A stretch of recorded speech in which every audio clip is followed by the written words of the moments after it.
नमस्कार, मैं हूं श्रीकांत प्रजापति और आप मेरे साथ देख रहे हैं बीसीसी न्यूज। आई खबरों में बड़े से पहले डालते हैं सुर्खियों पर एक नजर।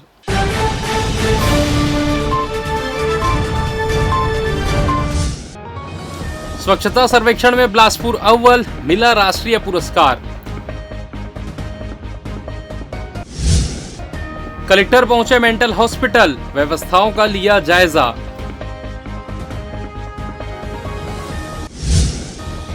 मवेशियों को बचाने रेडियम पट्टी का उपयोग, हादसे के बाद जागा प्रशासन।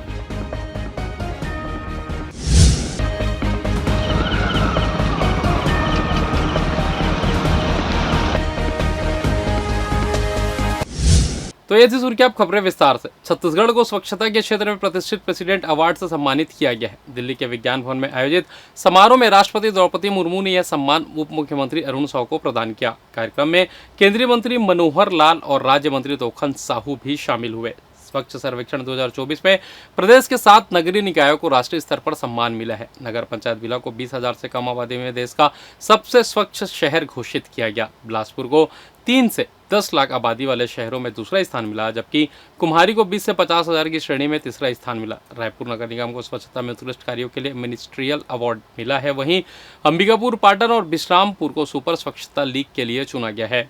उप मुख्यमंत्री अरुण साहू ने कहा कि यह पूरे प्रदेश के लिए गर्व की बात है और यह सम्मान स्थानीय निकाय और जनता के सहयोग से ही संभव हुआ है। रतनपुर केंदा सड़क पर मंगलवार को तेज रफ्तार हाईवा ने 17 मवेशियों को कुचल दिया। इस गंभीर घटना पर छत्तीसगढ़ हाईकोर्ट ने बुधवार को स्वतः संज्ञान लिया। चीफ जस्टिस रमेश सिन्हा की अगुवाई में विशेष पीठ ने सुनवाई की। मुख्य न्यायाधीश ने नाराजगी जताते हुए कहा कि कोर्ट खुद मामले की निगरानी कर रहे, फिर भी हादसे रुक नहीं रहे। उन्होंने अफसरों की जवाबदेही तय करने और जरूरत पड़ने पर इसे उनके सेवा रिकॉर्ड में दर्ज करने के निर्देश दिए।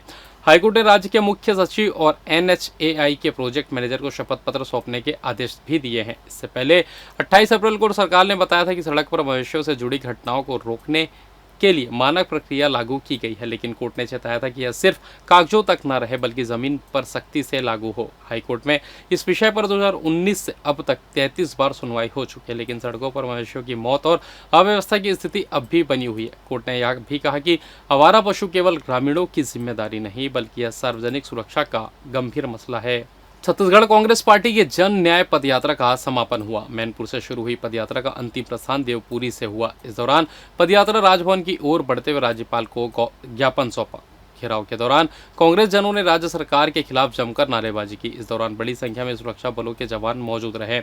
न्याय पदयात्रा में प्रदेश कांग्रेस के सभी पदाधिकारी, सांसद, विधायक के अलावा महिला कांग्रेस, युवा कांग्रेस, NSY, किसान कांग्रेस, अल्पसंख्यक, विधि, अनुसूचित जाति, जनजाति और पिछड़ा वर्ग विभाग के प्रतिनिधि भी बड़ी संख्या में शामिल हुए। प्रदेश कांग्रेस विभिन्न मुद्दों को लेकर बीजेपी सरकार के खिलाफ लगातार आवाज उठा रही है। वहीं इस बार कांग्रेस जन न्याय यात्रा कर बिंद्रा नवागढ़ में स्वास्थ्य, शिक्षा, सड़क समेत अन्य सुविधा उपलब्ध करवाने राज्यपाल के सामने अपनी मांगे रखी। बता दें, कांग्रेस की ये जन न्याय यात्रा मैनपुर बिंद्रा नवागढ़ विधानसभा शुरू होगी, जो बुधवार को राजभवन में आकर खत्म हुई।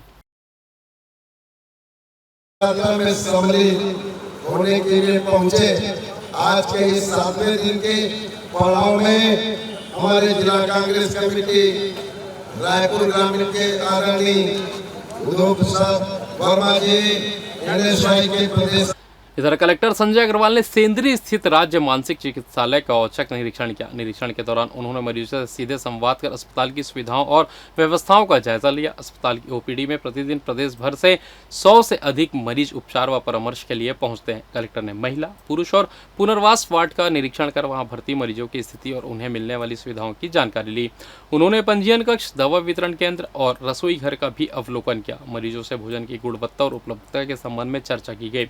कलेक्टर ने चिकित्सकों को बेहतर इलाज और सभी आवश्यक सुविधाएं उपलब्ध कराने के निर्देश दिए। दवाइयों की उपलब्धता के संबंध में जानकारी लेते हुए उन्होंने बताया कि अस्पताल में सभी जरूरी दवाएं पर्याप्त मात्रा में उपलब्ध है। निरीक्षण के दौरान CU जिला पंचायत संदीप अग्रवाल और सहायक कलेक्टर अरविंद कुमारन D भी मौजूद रहे। कलेक्टर ने स्कूलों और अस्पतालों में नशा विरोधी जागरूकता कार्यक्रम चलाने के भी निर्देश दिए और शिक्षा विभाग से समन्वय कर कार्यशाला योजना तैयार करने को कहा। अधिकारियों और कर्मचारियों से चर्चा में अस्पताल परिसर में कैंटीन की आवश्यकता बताई गई, जिस पर उन्होंने PWD को एस्टीमेट तैयार करने के निर्देश दिए। साथ ही भवन की मरम्मत संबंधी कार्य शीघ्र कराने के निर्देश भी दिए गए। निरीक्षण के दौरान मानसिक चिकित्सालय के अधीक्षक डॉक्टर JP आर्य सहित चिकित्सक एवं स्टाफ उपस्थित थे। फिलहाल ये वक्त तो चला छोटे से ब्रेक का, मिलते हैं ब्रेक के बाद, कहीं जाइएगा नहीं। पिछले 17 वर्षों से रियल एस्टेट के क्षेत्र में दे रहे हैं अपनी सेवाएं और लगातार शहर की जनता को एक नई लिविंग लाइफस्टाइल। अपने कार्यों एवं सेवाओं के माध्यम से लाखों लोगों की उम्मीदों को दिया है आकार, इसलिए जिले में ही नहीं पूरे प्रदेश में इनकी पहचान है बरकरार। आपके सपनों के घर को हकीकत में बदल कर है दिखाना, इसलिए आपके लिए लेकर आए हैं भाटी आशियाना।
और ब्रेक के बाद आप सभी का स्वागत है। ये बढ़ते अगली खबर की ओर।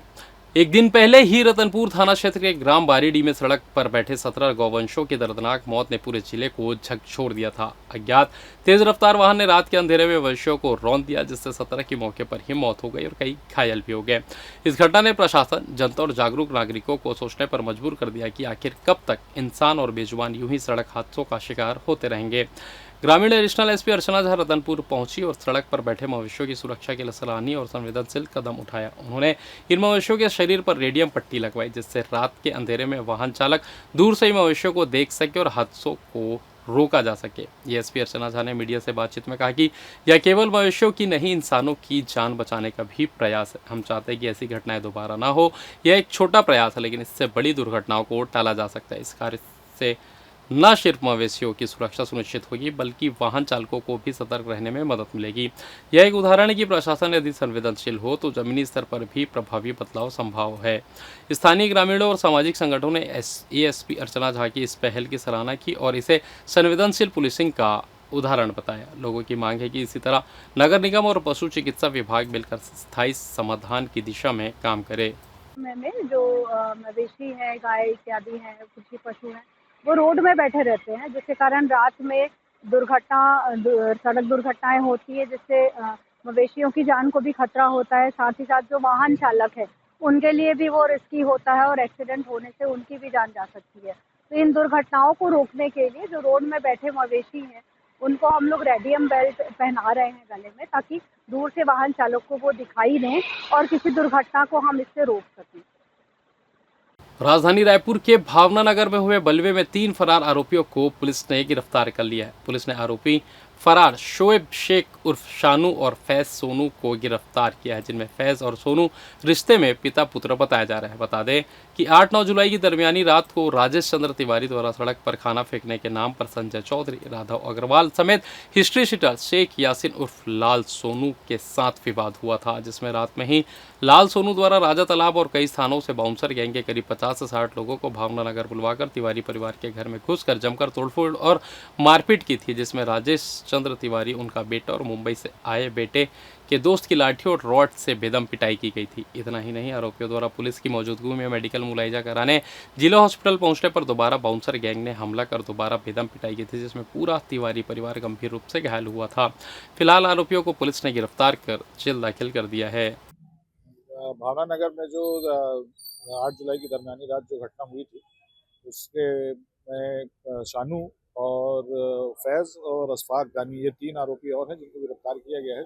शानू को अदालत पेश किया जा चुका है, बाकी 2 को आज माननीय न्यायालय के समक्ष में प्रस्तुत किया जाएगा और इसमें लगातार जो फुटेज के आधार पर आरोपियों की शिनाख्त की गई है और उनकी तलाश जो है वो अलग अलग टीमें जो है पुलिस की वो कर रही है। बिलासपुर हाईकोर्ट ने एक अहम फैसले में कहा कि किसी व्यक्ति पर बिना मेडिकल प्रमाण के नपुंसकता का आरोप लगाना मानसिक क्रूरता है। ऐसा आरोप व्यक्ति की गरिमा और मानसिक स्वास्थ्य पर गहरा असर डालता है। कोर्ट ने पत्नी द्वारा लगाए गए इस आरोप को गंभीर माना और पति को तलाक देने की मंजूरी दे दी। यह पूरा मामला जांजगीर चांपा जिले का है। यहाँ के एक शिक्षक की शादी 2013 में बलरामपुर जिले की महिला से हुई थी। पत्नी आंगनबाड़ी कार्यकर्ता है। शादी के कुछ समय बाद से ही दोनों के बीच विवाद शुरू हो गया। पत्नी नौकरी छोड़ने या ट्रांसफर कराने का दबाव बना रही थी। आखिरकार 2017 से दोनों अलग रहने लगे। पति ने 2022 में फैमिली कोर्ट में तलाक की अर्जी दी। सुनवाई के दौरान पत्नी ने पति पर यौन संबंध न बना पाने का आरोप लगाया, लेकिन कोई मेडिकल प्रमाण नहीं दे सकी। साथ ही उसने पति पर पड़ोसन के साथ अवैध संबंध का भी आरोप लगाया। फैमिली कोर्ट ने तलाक की अर्जी खारिज कर दी थी। इसके बाद पति ने हाईकोर्ट में अपील की। उसने बताया कि उसने संबंध सुधारने की कोशिश की, सामाजिक बैठक भी बुलाई, लेकिन पत्नी ने वहां भी विवाद किया। हाईकोर्ट ने माना कि पत्नी द्वारा लगाए गए आरोप क्रूरता की श्रेणी में आते हैं और इतने लंबे समय से अलग रहने के बाद इस विवाह को बनाए रखना न्याय संगत नहीं है। अंत में हाईकोर्ट ने फैमिली कोर्ट के फैसलों को त्रुटिपूर्ण बताते हुए पति को तलाक की अनुमति दे दी। सिविल लाइन थाना क्षेत्र की मिनी बस्ती जराभाटा में बुधवार रात से गुरुवार सुबह तक बिलासपुर पुलिस ने संगठित अपराध और अवैध गतिविधियों के खिलाफ बड़ी कार्रवाई करते हुए 9 आरोपियों को गिरफ्तार किया। कार्रवाई रात 12 बजे के बाद शुरू हुई और सुबह तक चली, जिसमें दर्जन भर मकानों की तलाशी ली गई। पुलिस ने पहले से चिन्हित आपराधिक प्रवृत्ति के लोगों के ठिकानों पर दबिश दी। इस दौरान एक आरोपी के घर से 6 लीटर अवैध अंग्रेजी शराब जब्त की गई। वहीं 3 आरोपियों के पास से घातक हथियार, 2 कत्ते और एक छुरी बरामद किया गया। प्रारंभिक जांच में सामने आया कि इनमें से कई आरोपी पूर्व में डकैती, चाकूबाजी और हत्या के प्रयास जैसे गंभीर अपराधों में संलिप्त रह चुके हैं। गिरफ्तार किए गए आरोपियों में मुकेश उर्फ गोला, देव सिदार, दीपक बंजारे, अभिषेक टीके, स्वराज कुर्रे, सुभाष कुर्रे, संतोष यादव, साहिल करडे और राजा सिंह ठाकुर शामिल है। इनमें से 3 पर आर्म्स एक्ट की धारा और 1 पर आबकारी एक्ट के तहत कार्रवाई कर जेल दाखिल कर दिया गया है। इधर औद्योगिक क्षेत्र सिरगिट्टी में बुधवार देर रात बिलासपुर पुलिस ने सक्रिय बदमाशों के खिलाफ बड़ा अभियान चलाया। इस विशेष रेड अभियान के तहत पुलिस ने गणेश नगर, चुचुड़ियापारा और नयापारा क्षेत्र में एक साथ दबिश देकर 10 बदमाशों को गिरफ्तार किया है। इनमें से कुछ के खिलाफ गिरफ्तारी वारंट लंबित थे, जबकि कुछ संदिग्ध अवस्था में घूमते मिले। अभियान के दौरान रोशन मंडावी, जावेद खान, पवनदीप, अभिषेक कश्यप जैसे वारंटीधारी आरोपियों को पकड़ा गया। वहीं जवाहर को अवैध शराब बिक्री, जबकि मनीष कांति व अभिषेक कुर्रे को घातक हथियार रखने के आरोप में आर्म्स एक्ट के तहत गिरफ्तार किया गया। इसके अलावा जबलपुर और गड्डी जिले के 2 युवक रात में संदिग्ध अवस्था में घूमते पाए गए। पुलिस के अनुसार यह अभियान बदमाशों की पूर्ववर्ती आपराधिक गतिविधियों और वर्तमान गतिविधियों के आधार पर चलाया गया। कुछ बदमाश दबिश की भनक लगते ही फरार हो गए, जिनकी पहचान हो चुकी है और जल्द ही गिरफ्तारी कर ली जाएगी। इस कार्रवाई का नेतृत्व SSP बिलासपुर ने किया है। और फिलहाल इस बुलेटिन में बस इतना ही। मुझे दीजिए इजाज़त, फिर होगी आपसे मुलाकात। तब तक देखते रहिए BCC न्यूज़। नमस्कार।